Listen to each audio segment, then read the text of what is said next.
After the nuclear bomb of a trade last night, it's time to put things into perspective. It's your boy Dariel, Mr. New York or nowhere, Mr. Queens get the money, Mr. Queens or nowhere, all of that good stuff. I'm here, I'm in the building. Before I get into today's video, what I want to remind you guys is that 68.5% of you guys are not subscribed to the channel. So whatever you're doing right now, I want you to stop what you're doing, hit that thumbs up, and hit that subscribe button. Stop listening to me, hit that thumbs up, hit that subscribe button, and also drop a comment and say that I am Dariel the Almighty. And I'll explain why in a couple of seconds. So now that I got that out of the way, for the longest, and by the way, this video is gonna be more of a stream of consciousness, more so than anything else. So for the longest, ever since I started working for this YouTube channel, Chris and I, whenever we've had conversations about best players in the league, the one thing I've always said about Luka Dončić is that he's not it. He's not it, man. He's just not it. There's something about him that I don't like. Yes, of course, he has all the skills in the world. He's 6'9", 6'10". The height advantage is insane. The ball handling, the being able to create plays for others. I'm not questioning his skills on the court. But there's something about him that I didn't like, especially after his rookie year. After his rookie year, it just seemed like he was putting on more weight, and then there was more reports coming out about him not being dedicated to the game and him not really being just dedicated to really fixing his body and coming into training camp in shape. And as the more and more years went on, the more I'm just like, why is nobody else talking about this? Why is nobody else seeing this? So I decided to stand 10 toes down and say that Luka Dončić is not the guy that's going to bring the Dallas Mavericks back to the promised land. Luka Dončić is not going to be the guy to carry them over the promised land. So I've been saying that for the longest. So if your first name is Dariel and your last name is Concha, let me give that person 3 pats on the back for being right all these years. You know what? I'm going to give myself an extra 2 pats on the back just for standing 10 toes down. Okay. So now that I got that out of the way, let me put it on wax. I'm gonna say it very clear for everybody in the comments to hear me. I'm taking Jalen Brunson over Luka Dončić 10 times out of 10. I'm gonna repeat myself one more time. I'm taking Jalen Brunson over Luka Dončić 10 times out of 10. Now, within the last few years, man, the Dallas Mavericks, they're going through it right now. Yo, my boy Marcel is going through it right now. Marcel went to the Dallas Mavericks arena, and he's basically joined everybody else in the protests against Nico Harrison, and just doubt, I don't know, that's crazy. But what I want to say is the last few years, the Dallas Mavericks go from having Jalen Brunson as a backup point guard to having Luka Dončić lead them to the NBA Finals, and up until this very moment, the Dallas Mavericks have traded Luka Dončić away to the Los Angeles Lakers for Anthony Davis, Max Christie, and I think a 2029 first-round pick. That trade in and of itself is ridiculous, but the reason why I'm giving myself, 40 pats on the back is because when have we ever seen an organization trade away their best player when he's in his prime? Up until this very moment, the New York Knicks would be absolutely ridiculous. They would be absolutely taking some sort of drugs if they even had the thought of trading Jalen Brunson. And the Dallas Mavericks traded away Luka Dončić, who's 25, I believe. He's 25 or 26, who hasn't even entered his prime. A basketball's prime is usually around the ages of 27 to like 31. So if we're going by those standards, Luka Dončić is not even in his prime, and the Dallas Mavericks traded him. Okay, so now why did the Dallas Mavericks trade him? So Nico Harrison has had press conferences already saying that he believes that defense is the way to win championships. Nico Harrison has said that in order to set this team up for the future, Luka Dončić, they needed to deal him away, and they wanted to focus more on defensive-oriented player. So Luka Dončić, yeah, we know that he has all the offensive skills in the world. He has the ball handling abilities. He has the ability to create plays and make teammates of his better. Absolutely. Bringing the Dallas Mavericks to a Western Conference Finals where they lost in 5 games more. And that Western Conference Finals, nobody's remembering this, but that Western Conference Finals appearance, for some reason, people have amnesia whenever they talk about Luka Dončić, because Luka Dončić getting to that Western Conference Finals and losing in 5 to the Golden State Warriors, how did he get there? Oh, yeah, he beat the Phoenix Suns, but in that Game 7, the Phoenix Suns looked like an absolute YMCA team. People forget about that. They just want to praise Luka Dončić. But what about Luka Dončić and the reports of him showing up to training camp out of shape? What about the reports of Luka Dončić not taking his conditioning seriously? What about the reports of him having all these soft tissue injuries, these knick-knack injuries season after season, which doesn't allow him to play in a full 82-game season? Have you heard about that with Jalen Brunson? No. Have you heard about Jalen Brunson entering training camp out of shape? No. Have you heard reports of Jalen Brunson demanding too much because he knows he's the best player in the organization? No. Which again, pat myself on the back. Jalen Brunson is a player that we can depend on. Jalen Brunson is somebody that is not going to have all of these question marks around him. Jalen Brunson is the leader of the team. That's why he's captain. Jalen Brunson is a leader that we could actually get behind, knowing that he's not going to cheat the game, knowing that he has all the ability in the world to carry a team to maybe an NBA Finals this season. And of course, especially in today's NBA media landscape, what do people depend on? People depend on the numbers. If we're talking about numbers, yeah, Luka Dončić has it over Jalen Brunson 10 times out of 10, of course. But I'm not talking about that, man. Put your phone down. Get off the internet websites. Talk about what you talk to me about your eye test. Talk to me about what you see from a player, which a lot of you guys can't hold a candle to me. I know more about basketball than a lot of you have forgotten.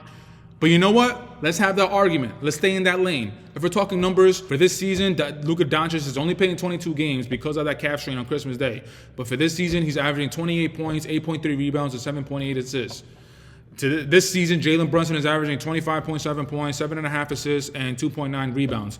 And how many games has he played this season? 48 games. Okay, cool. So 48 games compared to Luka Dončić's 22 games? All right. I mean, you guys, people in the comments who say I don't know what I'm talking about, you guys don't really want to focus on that, right? Okay, cool. But as far as the numbers, I gave you the numbers for the season. Cool. And what's interesting about this whole situation is when I think about it, when we go by decade, let's go by decade, and we talk about players who are arguably the second best player in the league at that time. Because Luka Dončić is not the best player in the league. He's in a conversation and he's in an argument for being number 2. As of today, that argument is between SGA, Giannis, Luka, Joel Embiid when he's healthy, but Joel Embiid is basically never going to be healthy again because I think it's a wrap for him. So I don't think Joel, if you want to throw Joel Embiid in the conversation, fine. Throw him in, whatever, to have a little bit more of a variety. But as far as right now in this moment, Luka Dončić could be in the argument for being the second best player in the league. Okay, cool. So let's go by decade. Let's go in the 80s. Magic Johnson, Larry Bird. If you want to have Magic Johnson 1, or you want to have Larry Bird 1, or if you want to throw Kareem Abdul-Jabbar as number 1, or however you want to have it, none of those players were ever traded in the middle of the season. Now let's go to the next decade. Let's go in the 90s. Obviously, Michael Jordan is the best player in the 90s. Who's in the conversation for being the second best player? I don't know. Charles Barkley, David Robinson, Patrick Ewing, Clyde Drexler, John Stockton, Karl Malone. That's only the names that come out of the top of my head. But all of those players were never traded. Okay, fine. Now let's go from the 90s. Let's go back to now. Let's go to the 2000s. The 2000s. We got Shaq. We got Kobe. We got Tim Duncan. We got Kevin Garnett. Any of those players get traded? No. Okay, cool. Now let's move on to the next decade, the 2010s. Obviously, we got LeBron. We got KD. We got Westbrook. We got who else? 2010s, early 2010s. We got Dwayne Wade. Like, were any of those players traded mid-season? No. Okay, so now we go to the 2020s. So far, we're halfway through the decade, but we got Jokic, we got Steph Curry, we got KD, we got Joel Embiid, we got Giannis. Have any of those players been traded? No. So this goes into my point about Luka Dončić being in the conversation for second best player in the league, but you got traded, bro. You got traded for an injury-prone Anthony Davis, Max Christie, a 2029 first-round pick, I believe. No organization would ever trade away their best player and arguably the best player in the organization history. Luka has a conversation against Dirk, but, I mean, Dirk wins that handily because Luka Dončić has never bought them a title, and Dirk has. So, sorry, Luka. Dirk is still the best player in Dallas Mavericks history. But going back to my point, no organization in NBA history has thrown their best player in a trade in the beginning of their prime. This tells me something about Luka Dončić. This tells me something that Nico Harrison and the Dallas Mavericks organization, they know something about Luka that us, the public, we don't know yet.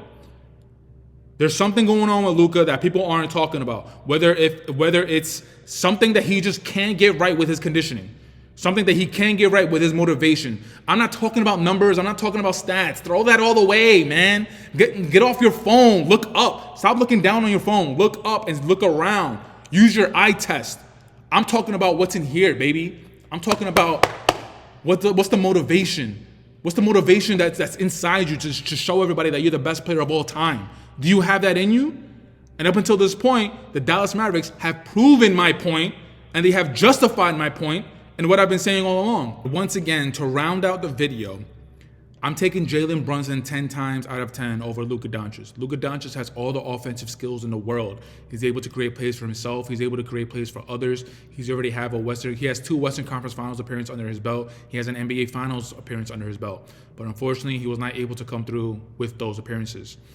And another thing about Luka Dončić is do we talk about Luka when it comes to defense? No. What we end up talking about Luka when it comes to defense is how much he's crying to the refs about not getting a foul called. There's a lot more to the game than just being able to put the ball in the bucket. These are the little things that I'm seeing throughout an NBA game. Whenever I watch an NBA game, these are the little things that I'm looking for. I'm looking for your mannerisms. I'm looking for your body language. I'm looking to see just how you carry yourself on the court. And for the most part, I was always right about Luka Dončić. Luka Dončić was not going to be that guy to bring the Dallas Mavericks over the hump. And the Dallas Mavericks have just validated my feelings about Luka Dončić. And this is something that I don't see with Jalen Brunson. I don't see Jalen Brunson cheating the game. I don't see Jalen Brunson in reports of him coming into training camp out of shape, playing his way through the season to trying to get into shape. All these reports about Jalen Brunson being unhappy with the front office. No, I don't hear any of that. Jalen Brunson comes to work, he picks up his lunch pail, and he goes to work. He knows what he has to do, he does it. And unfortunately, the last few seasons, as far as being the best player on the team, it hasn't turned out great. But what he's been able to do, he's been able to lead us to the second round of the playoffs. First time, losing in 6 to the Miami Heat. Second time, losing in 7 to the Indiana Pacers. But he broke his left hand within that series. So I'm not saying Jalen Brunson is off the hook. But me choosing Jalen Brunson over Luka Dončić, I don't think anybody should have the conversation with me ever again.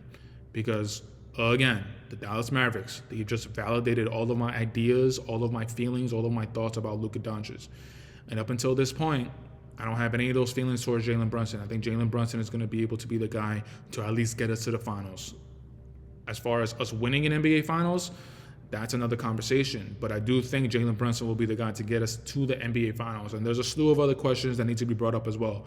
Coach Tibbs and his coaching philosophy, is Coach Tibbs being able to adjust in game, the players that Jalen Brunson has healthy around him. There's a lot of different variables that can come up as far as helping Jalen Brunson to get to the Knicks to the finals for the first time since the 1999-2000 season.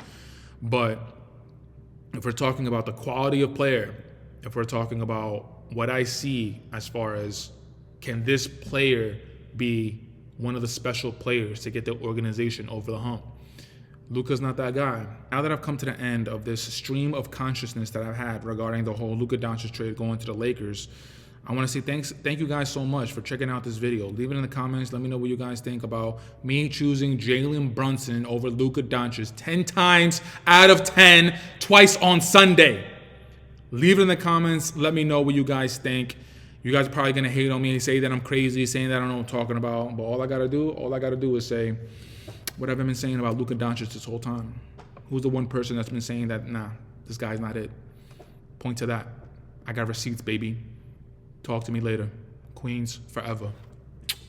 Peace.